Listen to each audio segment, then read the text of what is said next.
Sir అది Bhimireddy Nagar sir, Boduppal Bhimireddy Nagar నుంచి వచ్చినాం మేము కమిషనర్ గారికి కంప్లైంట్ చేయడానికి. అది మాది మెయిన్ ఇప్పుడు ఇది వాటర్ సమస్యనో ఇంకేది ఎలక్ట్రిసిటీ సమస్యనో ఆ సమస్యలు ఈ సమస్యలు ఓ రోజు లేకున్నా సరిపోతుంది, ఓ రోజు నీళ్ళు రాకున్నా ఏం కాదు, ఓ రోజు కరెంట్ లేకున్నా ఏం కాదు. కానీ అసలు సమస్య వక్స్ బోర్డు సమస్య సార్ మాది. ఈ వక్స్ బోర్డు సమస్య అనేది సంవత్సరం నుంచి 2 సంవత్సరాలు అయినట్టు సార్. అటు ఇటు 2 సంవత్సరాల నుంచి రిజిస్ట్రేషన్లు మొత్తం బ్రేక్ అయినాయి. మాకు మున్సిపల్ పర్మిషన్స్ లేవు. అది అందరికీ తెలిసిన విషయమే. ఇక్కడ రాజకీయ నాయకులకు ముందు ఓట్లప్పుడు వస్తారు, ముందు మొత్తం ఓపెన్ అయిపోతాయి, మొత్తం ఓపెన్ చేస్తాము అని చెప్తారు. కానీ ఇక్కడ ఎలాంటి పురోగతి లేదు. తర్వాత మళ్ళీ సేమ్ యాజ్ యూజువల్ రిజిస్ట్రేషన్లు, మున్సిపల్ పర్మిషన్స్ అన్నీ బ్రేక్ అయిపోయినాయి. ఏదున్నా మా సమస్య వక్స్ బోర్డు సమస్య, అది క్లియర్ చేయాలి. ఈ కేంద్ర రాష్ట్ర ప్రభుత్వాలు ఏం చేస్తారో అర్థమైతలేవు సార్. ఏం జరుగుతుందో అర్థమైతలేదు. అసలు మనం హిందుస్థాన్లో ఉన్నామా, పాకిస్తాన్లో ఉన్నామా, ఏం జరుగుతుందో అర్థమైతలేదు.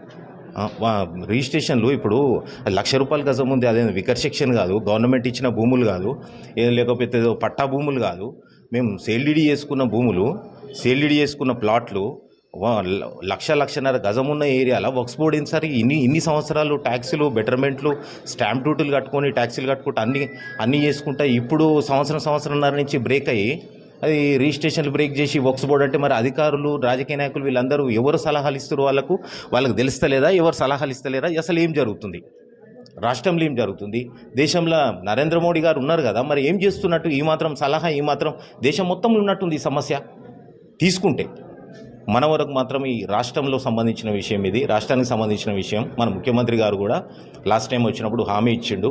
ఇక మరి గెలిచిన తర్వాత ఆయన కూడా నాది కూడా అదే బాట అని అంటాడా ఏమంటాడా అనేది తను నిర్ణయం తీసుకొని ఈ విషయంలో సీరియస్గా తీసుకొని మనకు రిజిస్ట్రేషన్లు, మున్సిపల్ పర్మిషన్లు టోటల్గా అట్లీస్ట్ ఆయన పరిధి తెలంగాణ వరకు ఓపెన్ చేయాలని కోరుకుంటున్నాం సార్. ఇది పెద్ద సమస్య, మామూలు సమస్య కాదు.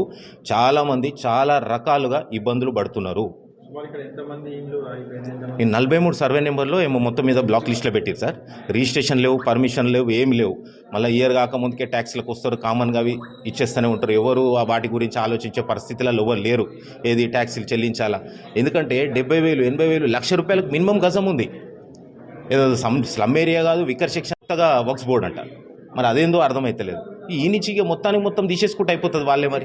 మరి ఓ పాకిస్తాన్ అని పేరు పెడదాం మేము అట్లా పెట్టమన్నాడు సార్. మేము రిజిస్ట్రేషన్లు చేసేస్తాం గవర్నమెంట్కి, ఏదైనా చేసుకుంటాం మేము. అగర్సే ఉంటాం పోతాం, రిజిస్ట్రేషన్లు చేసేస్తాం.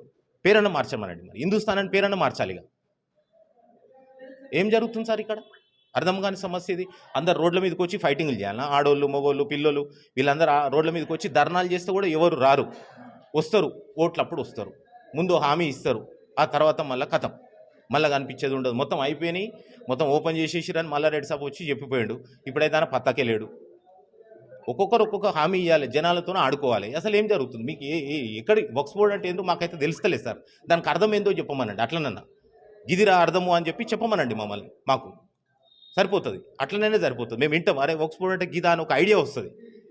10-20 ఏళ్ళ నుంచి కొనుక్కొని అన్ని ట్యాక్సులు అన్ని భరించుకు అన్ని కట్టుకుంటూ వస్తే ఇన్ని ధరలున్న దగ్గర వక్స్ బోర్డు ఏంది నాకు అర్థం కాకుండా? ఇది ఇమ్మీడియట్గా యాక్షన్ తీసుకొని ఓపెన్ చేయాలి, రాష్ట్రం మొత్తంలో ఓపెన్ చేయాలి. కేవలం మా సర్వే నెంబర్ మాదే ఓపెన్ చేయమని మేము అడుగుతలేం. ఇది దారుణమైన సమస్య. ఎవరు పెట్టిరు, ఏం జరుగుతుంది, పర్సనల్గా తీసుకుంటారా దీన్ని? మరి అంతగానము వాళ్లకు ఈ కొమ్ము కాసి ఇది ఫేవర్ చేయాల్సిన అవసరం ఏమొస్తుంది? దాంట్లో సబ్జెక్ట్ లేదు మెయిన్. దయచేసి దీన్ని